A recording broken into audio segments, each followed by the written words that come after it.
चलिए, कल पढ़ रहे थे हम लोग समाकलन विधि से गति का समीकरण हो गया था। आज देखेंगे ग्राफी विधि से गति का समीकरण। ग्राफी विधि बताया था ना, ग्राफ मतलब ऐसे एकदम से बढ़ रहा है, अर्थात उसका नियत बढ़ते जा रहा है और जैसे ही घटते जाए मतलब एक बार ऐसे ही पूरा घटता ही जाता है ना। और बढ़ते और घटते वाले में पता है, एक बार बढ़ता है फिर घटता है फिर बढ़ता है फिर घटता है, इस प्रकार से चलता है, हमेशा याद रखना। तो चलिए देखते हैं सबसे पहला क्या होता है। गति ग्राफी विधि से क्या निकालेंगे, ग्राफीय विधि से गति का, ग्राफीय विधि से गति का कौन सा समीकरण, गति का प्रथम समीकरण ज्ञात करना, गति का प्रथम समीकरण ज्ञात करना, समीकरण ज्ञात करना। देखो आप जानते हैं अक्ष कितने होते हैं, 3 और लेंगे कितना, 2। ये कौन सा साइड है, एक्स अक्ष, ये कौन सा साइड है, वाई अक्ष। समझ में आया यहाँ तक। अब इस साइड को हमेशा हम लेंगे समय को दर्शाएंगे, किसको दर्शाएंगे, समय को। अर्थात इस साइड बढ़ेगा ना ऐसा, तो कौन बढ़ रहा है, समय। गुड। और उसके बाद ऊपर को दर्शाएंगे वेग को, किसको दर्शाएंगे, वेग को। ये वेग को बता रहा है, ऊपर जाएगा तो वो वेग को बताएगा, ऊपर जाएगा वो किसको बताएगा, वेग को। अर्थात यदि वो वेग यहां से यहां ऊपर जाएगा तो उसका वेग बढ़ेगा, यदि वो समय 0 से इधर जाएगा तो उसका समय भी क्या होगा, बढ़ेगा। समझ में। यहाँ पर एक मूल बिंदु रहते हैं, कौन रहता है, 0 0 रहता है ना, मूल बिंदु का मान क्या रहता है, 0 0। अब इस पर इसका प्रारंभिक वेग है, इसका प्रारंभिक वेग, प्रारंभिक वेग क्या है, u। समय t बराबर क्या है, समय t बराबर क्या है, 0। समझ में। अब याद रखना, यहां से अब मैं समय को बढ़ा रहा हूं, जैसे इधर से ऐसे बढ़ता जाएगा तो अभी t बराबर क्या है, यहाँ 0। कुछ समय बाद जैसे इस प्रकार आगे बढ़ा ऐसे, ठीक है। तो यहाँ t बराबर 0, तो यहाँ t बराबर कुछ अलग होगा, 1 होगा। यहाँ t बराबर कुछ अलग होगा, 2 होगा। यहाँ t बराबर कुछ अलग होगा, 3 होगा। और यहाँ भी कुछ t बराबर क्या होगा, 4।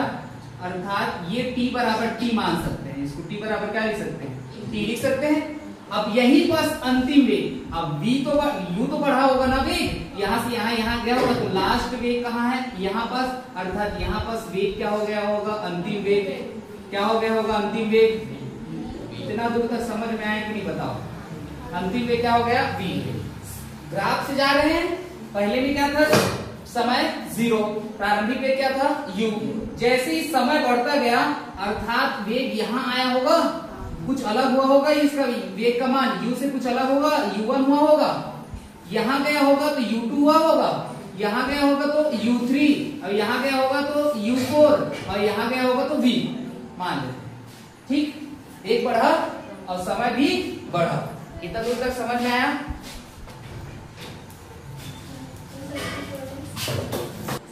क्या बता रहे थे, ग्राफी विधि से गति का प्रथम समीकरण। ध्यान से समझना, एक अक्ष इस साइड होता है, भुजा रे, भुजा कोटि तो ऊपर, इसलिए कोटि को, y अक्ष को कोटि बोला जाता है, एक अक्ष क्या बोला जाता है, भुजा। बताया तो, भुजा, भुजा। ऊपर क्या रहता है, चोटी, ये रहता है ना, इसको क्या बोलते हैं, कोटि। y अक्ष को क्या बोलेंगे, कोटि, और एक अक्ष को क्या बोलेंगे, भुज। क्या बोलेंगे, भुज। अब एक अक्ष हो गया और ये क्या, कौन सा हो गया, y अक्ष। अब इस साइड किसको दर्शा रहे, कौन दर्शा रहे, समय को। अगर इतनी में जाऊं तो कौन बढ़ी, समय। अगर ऊपर जाऊं तो कौन बढ़ी, बस ना। तो शुरू में कौन रहता है, मूल बिंदु का मान क्या रहता है, 0 0। तो यहाँ समय 0 होगा, नहीं चले हैं अभी, चलेंगे तो समय क्या होगा, 0। वेग क्या होगा, प्रारंभिक वेग u। अब मैं समय को बढ़ा रहा हूं, ऊपर भी जाएगा वेग, तो ये वाला ग्राफ बनेगा। अर्थात समय 1 पर 1 सेकेंड पर वेग u1 हो गया, और समय 2 पर वेग, और समय 3 पर वेग, और लास्ट में समय t पर वेग। मान लिए इतना लिख सकते हो। माना किसी वस्तु का प्रारंभिक वेग समय t बराबर 0 पर क्या है, u, और कुछ समय पश्चात मतलब t बराबर t पर वस्तु का अंतिम वेग क्या हो जाता है, v। क्या हो जाता है, v। क्या बोले, माना किसी वस्तु का प्रारंभिक वेग समय t बराबर 0 पर क्या है u, कुछ समय पश्चात अर्थात t बराबर t पर उसका अंतिम वेग क्या हो जाता है v। तब त्वरण बराबर क्या होता है वेग में परिवर्तन बटा समय। त्वरण बराबर क्या होता है वेग में परिवर्तन बटा समय, अर्थात अंतिम वेग माइनस प्रारंभिक वेग बटा अंतिम समय माइनस प्रारंभिक समय, दोनों को लेंगे तभी तो पता चलेगा ना। अंतिम वेग माइनस अंतिम समय माइनस, चलिए तो आप यहां तक क्या लिखेंगे, सबसे पहले हिंदी में क्या लिखेंगे, माना, चलिए बोलिए, माना किसी वस्तु, माना कोई वस्तु जिसका प्रारंभिक वेग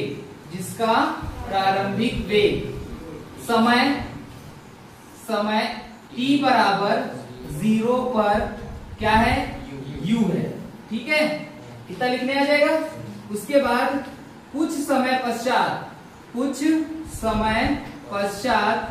वस्तु का अंतिम वेग, कुछ समय पश्चात t बराबर t पर अंतिम वेग क्या हो जाता है, अंतिम वेग हो जाता है v हो जाता है, समझ में आया। तथा त्वरण क्या होगा, तथा त्वरण a क्या होगा, त्वरण a होता है। तब फॉर्मूला लगाएंगे, क्योंकि त्वरण बराबर फॉर्मूला क्या होता है, त्वरण बराबर वेग में परिवर्तन बटा समय, वेग में परिवर्तन बटा समय, यही होगा। तो देखिए त्वरण किस तरह दर्शाते हैं a से, तो अब वेग में परिवर्तन मतलब क्या लिखेंगे, अंतिम वेग माइनस क्या लिखेंगे, प्रारंभिक वेग, क्या लिखेंगे, प्रारंभिक वेग। उसके बाद नीचे में भी समय को भी तो लिखिए, अंतिम समय माइनस क्या निकालेंगे, प्रारंभिक समय, क्या निकालेंगे, प्रारंभिक समय। इसके बाद देख लीजिए a बराबर हो जाएगा, अंतिम वेग का मान क्या है बेटा v, प्रारंभिक वेग का मान क्या है बेटा, अंतिम समय का मान क्या है बेटा t, माइनस प्रारंभिक समय का मान क्या है बेटा 0।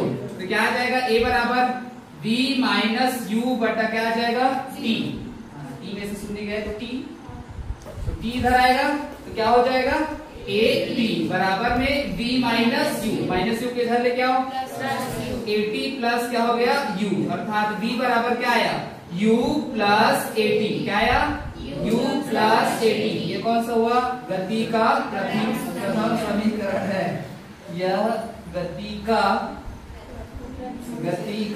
कौन सा समीकरण है, प्रथम समीकरण है। कौन सी विधि से, समझ में आया, नहीं आया होगा तो कोई दिक्कत नहीं है, घर जाके पढ़ना, दोबारा वीडियो देख लेना, ठीक है।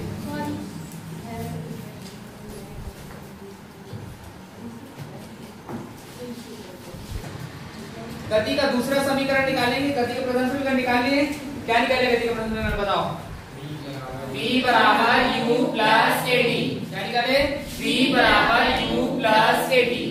उसको त्वरण से निकाले, त्वरण बराबर क्या होता है, वेग में परिवर्तन बटा समय, अर्थात अंतिम वेग माइनस प्रारंभिक वेग बटा अंतिम समय माइनस प्रारंभिक समय।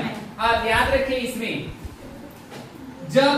इसमें हम लोग वेग समय ग्राफ का क्षेत्रफल निकालेंगे, याद रखना, ये बढ़ रहा है, ये ग्राफ बढ़ रहा है, ये बढ़ा। अब इसको यहां से इस प्रकार लाइन खींच देना, t बराबर t पर, t बराबर समय t पर खींच दे लाइन।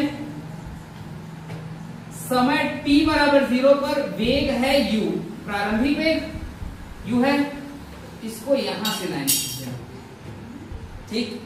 t बराबर 0 पर प्रारंभिक वेग क्या है u, यहां ना होगे, यहां है u, ठीक है।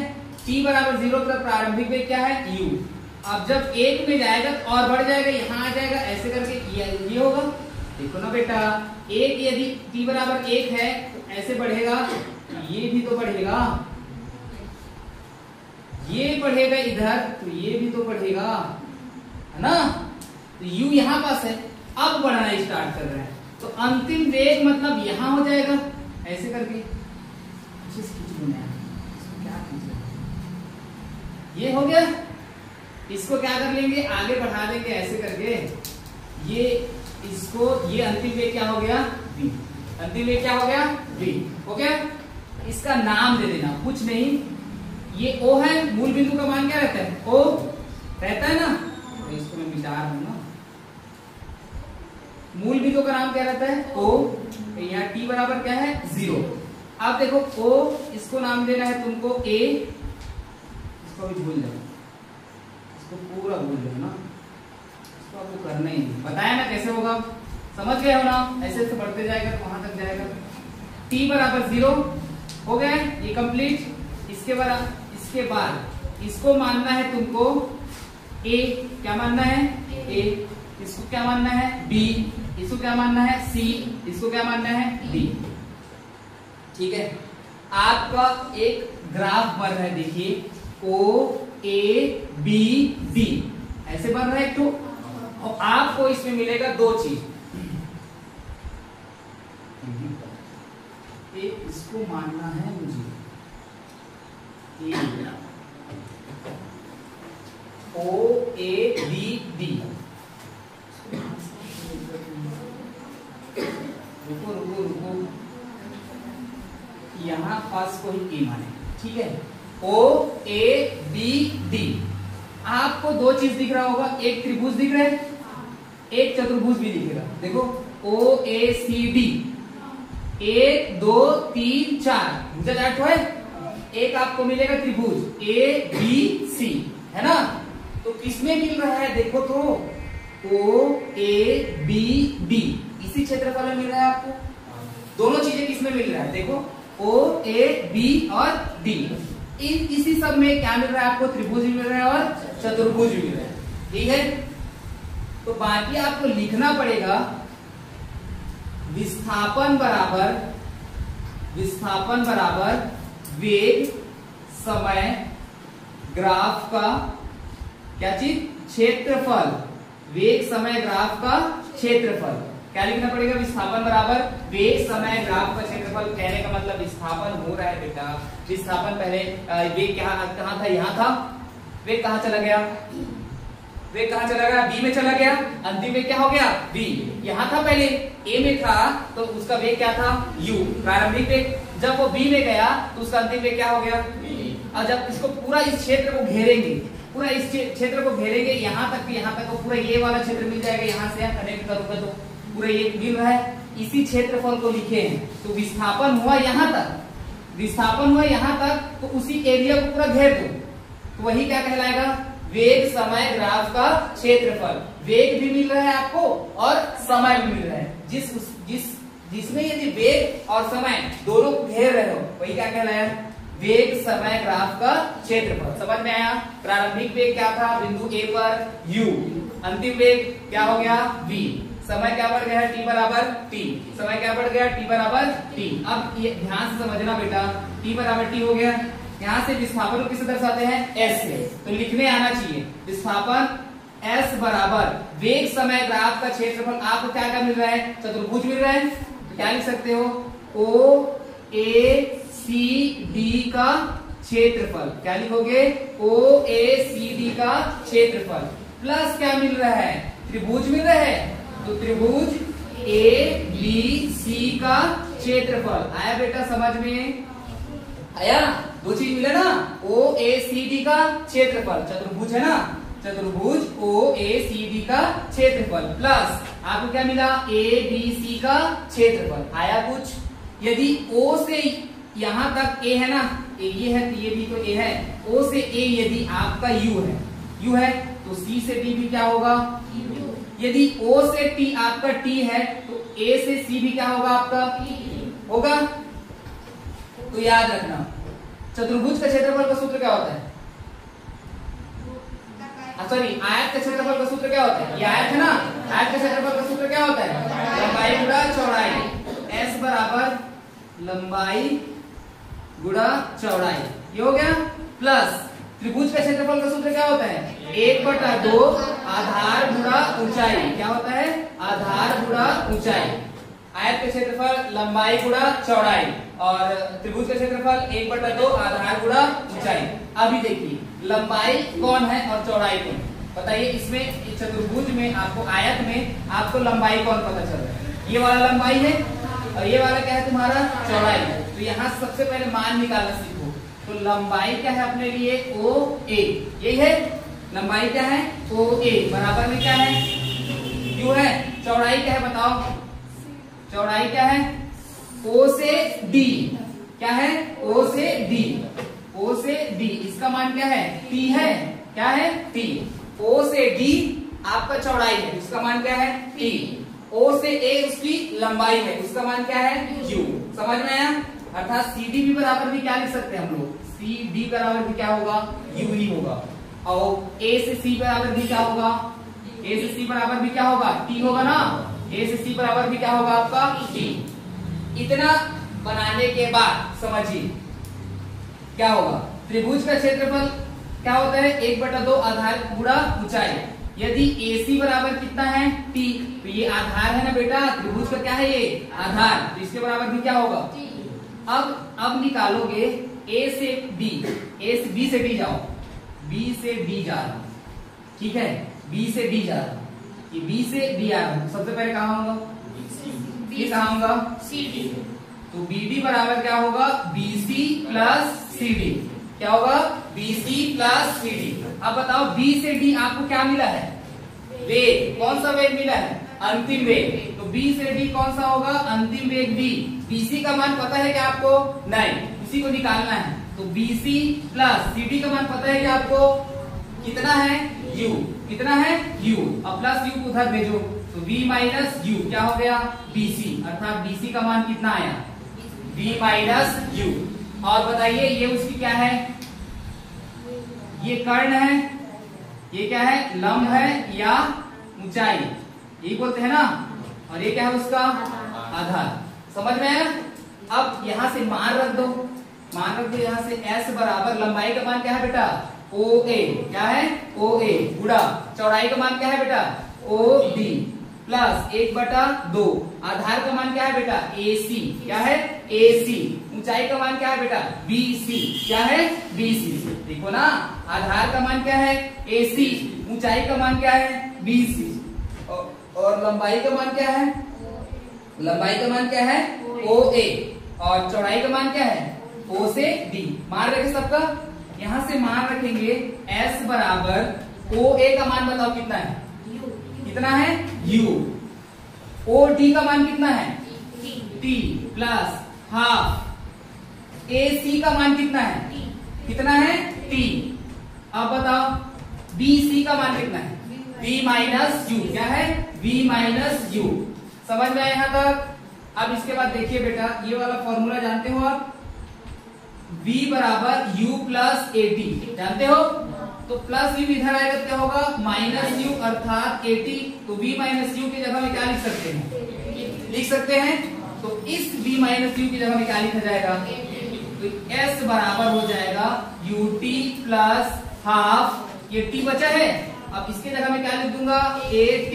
अब T का गुणा कर दो उसमें, तो क्या हो जाएगा S बराबर UT प्लस हाफ AT का स्क्वायर। ये क्या कौन सा गति का समीकरण हो गया, यही क्या है गति का द्वितीय समीकरण। आपको ग्राफ को याद रखना है, ग्राफ में प्रारंभिक वेग u है, बस इस चित्र को याद रखो बाकी बन जाएगा। आपको दो चीज मिलेगा, एक तो त्रिभुज मिलेगा और क्या मिलेगा एक आयत। आयत या चतुर्भुज, ठीक है आयत मिलेगा, चार भुजा है ना, तो आयत मिलेगा। तो लंबाई चौड़ाई उसका सूत्र होता है, आयत का क्षेत्रफल क्या होता है लंबाई गुणा चौड़ाई, और त्रिभुज का क्षेत्रफल क्या होता है 1/2 आधार गुणा ऊंचाई।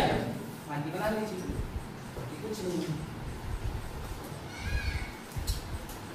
पूनम,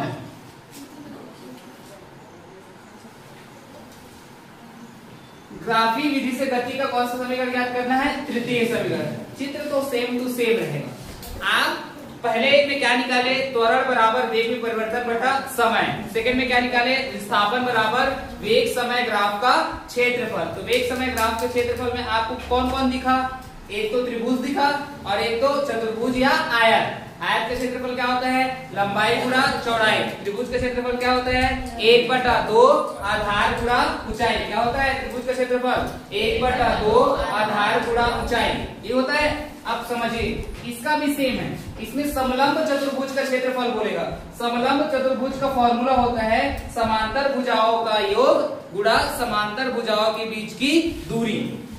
समलंब एक दूसरे के ऊपर लंब रहता है, अभी इसके ऊपर लंब ये है ना, इसके ऊपर लंब ये है कि नहीं बताओ। लंब मतलब ये देख खड़ी खड़ी, मैं इस बाजवट के क्या हूं, लंब में हूं ना, ये लंबाई है तो ऐसे खड़ा हूं, क्या हो गया हम। तो अब ये बताओ ये वाला इसका लंब ये होगा ना, तो ये हो गया, अर्थात समलंब चतुर्भुज का क्षेत्रफल आपका बन रहा है। देखो ये वाला 1 2 3 और 4, ये पूरा 1, ये पूरा 2, सॉरी यहां तक 2, यहां तक 3 और ये क्या हो गया, समलंब चतुर्भुज का क्षेत्रफल हो गया। तो समलंब चतुर्भुज मतलब इसके ऊपर लंब है, देखो ये ऐसे लंब है ना, ये लंब है, तो समलंब चतुर्भुज का क्षेत्रफल क्या होता है, समांतर भुजाओं का योग गुणा समांतर भुजाओं के बीच की दूरी। बोलो समांतर भुजाओं का योग गुणा समांतर भुजाओं के बीच की दूरी। बोलिए समलंब चतुर्भुज का क्षेत्रफल बराबर समांतर भुजाओं का योग गुणा समांतर भुजाओं के बीच की दूरी। 1/2 जोड़ देना उसी। समलंब चतुर्भुज का क्षेत्रफल बराबर 1/2 समांतर भुजाओं का योग गुणा समांतर भुजाओं के बीच की दूरी। बोलो आप समलंब चतुर्भुज का क्षेत्रफल 1/2 समांतर भुजाओं का योग गुणा समांतर भुजाओं के बीच की दूरी बनाए। तो देखिए विस्थापन बराबर लिखेंगे, विस्थापन बराबर समलंब चतुर्भुज का क्षेत्रफल। क्या लिखेंगे, समलंब चतुर्भुज का क्षेत्रफल, समलंब चतुर्भुज का क्षेत्रफल क्या हो जाएगा बेटा इसका, आप जानते हो इसका S इक्वल टू समलंब चतुर्भुज का क्षेत्रफल क्या होता है, 1/2 समांतर भुजाओं का योग, समांतर भुजाओं का योग, समांतर भुजाओं का योग गुणा समांतर भुजाओं के बीच की दूरी, समांतर भुजाओं के बीच की क्या हो जाएगा, दूरी। हो गया।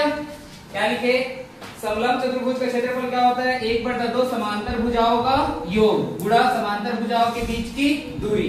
अब निकालना सीखो समांतर भुजाओं का योग। आपको ये एक मिल रहा है भुजा OA मिल रहा है, तो ये एक भुजा है पूरा, तो आपको सिर्फ OA ही लेना है, तभी तो समांतर है। क्योंकि ये इसको ऐसे टेढ़ा है ना, इसको ऐसे कर दो, यही जाएगा आएगा ना, तो ये तो बराबर है, तो यही तो समांतर है ना, इसी के लंब में है। देखो ये लंब मतलब है ना, इसी के लंब में ऐसे करके है ना, तो एक भुजा आपका ये है OA, कौन है एक भुजा ये वाला है, इसी के समांतर भुजा है ना, इसी के समांतर भुजा कौन है, समांतर मतलब इसी के सामने सामने दिख रहे हैं। अगर देखो ये समांतर मतलब ये समांतर है ना बेटा, ये समांतर मतलब ये समांतर, तो पहला कौन है OA, दूसरा कौन है BD, डी को लेना पूरा, पहला कौन है OA, दूसरा कौन है इसी के समांतर में है ना, समांतर भुजाओं का योग। तो कौन कौन है बताओ समांतर भुजा, तो यहाँ लिख लेना बेटा सबसे पहले तो समांतर भुजा कौन कौन है, समांतर भुजा कौन कौन है बेटा, OA और कौन है BD, यही है। समांतर भुजाओं के बीच की दूरी L, बीच में कौन है O से D, नहीं देखे बेटा, ये समांतर ये समांतर एक दूसरे के समांतर हुआ। अब इन्हें बीच में कौन कौन है बताओ, O से D तो गया, ये समांतर दोनों के बीच का देख लो क्या आ जाएगा, O से D का मान क्या है, समझ में आया। तो समांतर भुजा की दूरी क्या है, समांतर भुजा की दूरी क्या है बेटा OD, समझ में आया रे। सबका मान निकालें, चूंकि OA बराबर कितना है ओ ए बराबर कितना है यू। बी डी तो निकाले हो पिछले वाले में, बी डी क्या हो जाएगा अंतिम में क्या हो जाएगा ओ से डी क्या है ओ से डी क्या है टी। मान रखें। चलिए S इज इक्वल्स टू समांतर भुजाओं का योग 1/2 तो किसका किसका ओ ए प्लस बी डी ये होगा गुणा क्या लिख देंगे ओ डी इसका समांतर भुजाओं के बीच की दूरी। सबका मान रखें तो S बराबर 1/2 ओ ए का मान u बी डी का मान v क्रॉस ओ डी का मान। अब ये वाला फॉर्मूला जानते हो v बराबर क्या होता है u plus A T plus u को इधर लेके आओ तो क्या हो जाएगा माइनस u ये a और t का मान निकालेंगे a कहाँ जाएगा कहाँ जाएगा नीचे अर्थात t का मान कितना आया बेटा v माइनस यू बटा a। तो यहाँ से t का मान क्या रख सकते हैं हम लोग v माइनस यू बटा a। इस t की जगह मैं क्या रखूंगा v माइनस यू बटा a। यहाँ से s बराबर हो जाएगा 1/2 क्या हो गया इसको v प्लस यू लिख लूं क्या v प्लस यू। बात तो एक ही है 4 3 7 या 3 4 7 एक ही होगा। t की जगह में क्या लिखेंगे हम लोग v माइनस यू बटा क्या हो जाएगा a। ये फॉर्मूला भरने के लिए बताओ ऊपर वाला a प्लस बी और a minus B a plus B a minus B क्या होता है a square minus B square. अरे बेटा a प्लस बी और a माइनस बी क्या होता है a square minus B square. तो यहाँ से s बराबर 1/2 a बाहर निकाल दो क्या फॉर्मूला भर रहा है a प्लस बी और a माइनस बी अर्थात क्या होगा b का स्क्वायर माइनस u का स्क्वायर। समझ में आया।